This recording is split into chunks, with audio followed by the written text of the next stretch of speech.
নমস্কাৰ সকলোকে মোৰ অন্য এটি ভিডিঅ'লৈ আপোনালোক সকলোকে স্বাগতম জনাইছো। আজিৰ ভিডিঅ'টো লৈ আহিছো ঘৰতে আমি কেনেকৈ পুদিনা এজোপা পাব পাৰো। মানে মই ক'বলৈ গৈছো যে আমি বজাৰৰ পৰা কিনি অনা পুদিনাৰ ওয়েষ্টখিনি যিখিনি তলৰ অংশ থাকে সেইখিনি আমি প্ৰায়ভাগ পেলাই দিওঁ। কিন্তু আমি যদি সেইখিনি পেলাই নিদি ঘৰতে ৰুব চেষ্টা কৰোঁ তেতিয়াহ'লে আমি বহুত ভাল হাৰভেষ্ট পাব পাৰোঁ। যেহেতু বৰ্তমান মোৰ লগত বজাৰৰ পৰা অনা পুদিনাৰ ওয়েষ্ট নাই, সেইকাৰণে মই মোৰ কিচেন গাৰ্ডেনত হৈ থকা পুদিনাৰ পৰাই এটা বা দুটা ব্ৰাঞ্চ ছিঙি লৈ তাৰ পৰাই গোটেই প্ৰচেছটো দেখুৱাবলৈ লৈছোঁ।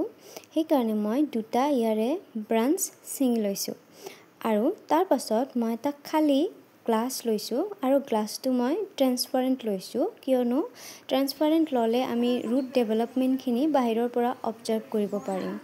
আৰু মই তাত চাফা পানী লৈছোঁ। তাৰ পাছত মই যিকেইটা ব্ৰাঞ্চ ছিঙি আনিছিলোঁ সেইকেইটাৰ তলৰ পাতখিনি মই অকণমান গুচাই দিছোঁ, দুটা পাত ছিঙি দিছোঁ তাৰ পৰা আৰু দুইটা ব্ৰাঞ্চে ডুবাই থৈ দিছোঁ। এতিয়া মই এসপ্তাহৰ ভিতৰত ইয়াৰ ৰুট ডেভেলপমেণ্টখিনি দেখিব পাম আৰু মই আপোনালোকৰ মাজত আপডেট লৈ আহিম আৰু তাৰ পাছত দেখুৱাম আমি মাটিত কেনেকৈ ট্ৰান্সপ্লেণ্ট কৰোঁ। Thank U.